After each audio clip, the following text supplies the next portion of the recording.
miongoni mwa bid'a ambazo wamezizua watu fi hadha shahr, katika mwezi huu, mwezi wa Rajab, alihtifal fi lailati 27 min hadha shahr, ni kusherehekea katika usiku wa tarehe 27 katika mwezi huu.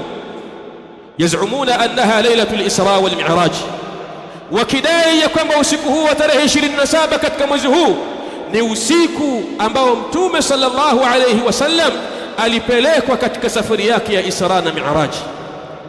Kwa hivyo kuna watu wanasherehekea usiku huo, usiku wa tarehe 27 ya mwezi huu wa Rajab, wakidai ya kwamba usiku huo ndio usiku wa al-Isra wal Mi'raj. Wanasherehekea katika usiku huo, kadhalika wanauhusisha usiku huo bishatta anwa'i al-ibadat, kwa aina mbalimbali za ibada. Wanauhusisha usiku huo, wanauhusisha usiku huo na wanauhuisha usiku huo kwa aina mbalimbali za salawati wa da'awat. Wanaomba dua mbalimbali, na wengine wakauhusisha usiku huo kwa kukaa misikitini na kuanza kuhadithiana hadithi mbalimbali na historia mbalimbali kuhusiana na kisa cha al-Isra wal Mi'raj. Ibadallah, mambo haya ambayo watu wanayafanya leo hii kwa kuhusisha usiku huu wa tarehe 27 kwa ibada mbalimbali na kusherehekea usiku huu, ma faalaha an-nabiy sallallahu alayhi wasallam.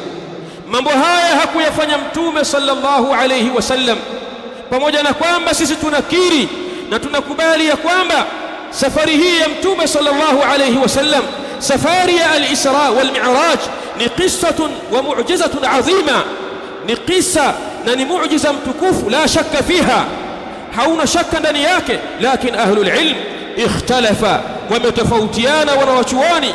Je, usiku huo wa kwenda Mtume sallallahu alayhi wasallam katika Isra na Mi'raj ulikuwa ni usiku wa tarehe 27 katika mwezi huu wa Rajab, au ulikuwa ni usiku wa tarehe nyingine isiyokuwa hiyo? Ikhtalafa fihi ahlul ilm, wanawachuoni wametofautiana katika hilo.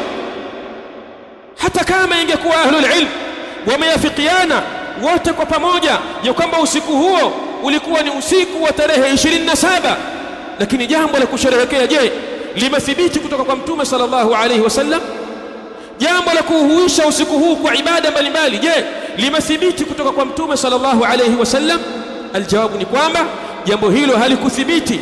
Hakupatapo Mtume sallallahu alayhi wasallam kukaa hata siku moja na masahaba zake baada al-Isra wal Mi'raj akaanza kuhadithia kisa hicho kwamba siku hii ilikuwa ni siku ambayo nilipelekwa mimi katika Isra na Mi'raj. Wala masahaba wa Mtume wa Allah